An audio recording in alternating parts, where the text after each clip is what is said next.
Good afternoon, class. My name is Mark Visconti, and today I will be giving you an insight on the foundations of business communication.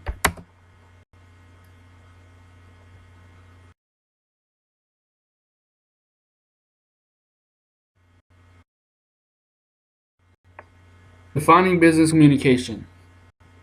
Business communication is the process of communication, sending and receiving the messages in terms of business. In other words, it is the message being sent by a sender and received by a receiver, whether good or bad. As illustrated in the picture, the source is delivering the message through a channel to the receivers. Then the receivers give feedback to the message.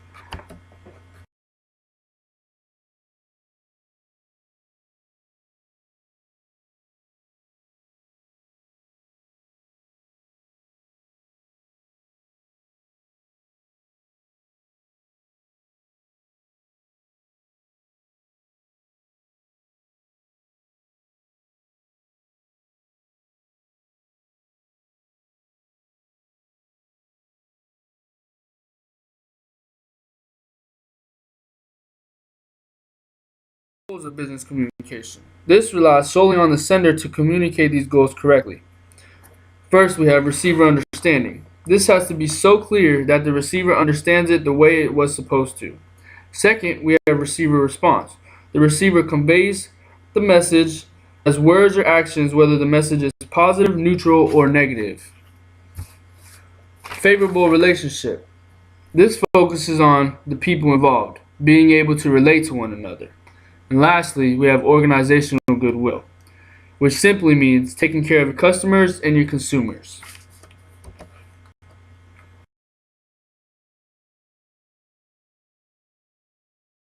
Model. The most important tool in business is having a communication model. The communication model is important for a business to communicate well and be successful.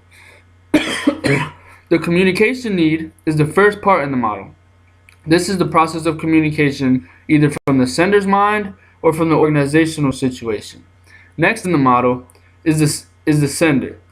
They must interpret the message exactly as it is intended to. As a sender, he or she must create the message by determining objects, choosing the medium, and being able to identify and know your audience.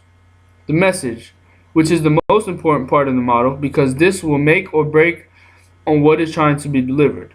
Making sure it is constructed and direct because even if it is clear, it can still create verbal and nonverbal barriers, which we'll get into later. After hearing the message, the audience will do two things: interpret the message or provide feedback. Once the receivers filter the message, the audience then becomes the sender of a new message, which is called the response.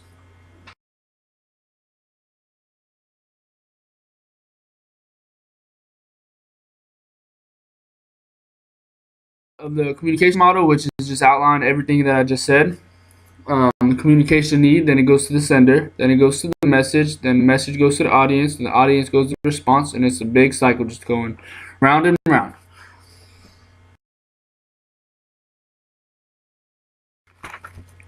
Right, next there are two things that will block the message the sender is trying to send to the receiver, and there are verbal barriers and nonverbal barriers, which I mentioned earlier.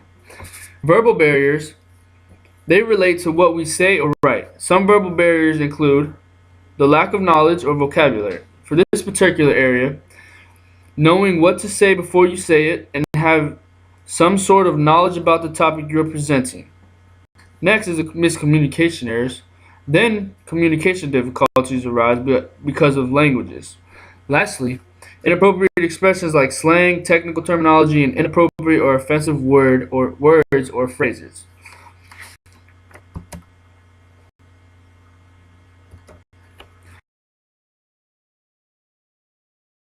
Nonverbal barriers.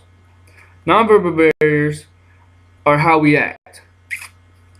From our hand gestures or our body language, sometimes we give conflicting and inappropriate signals.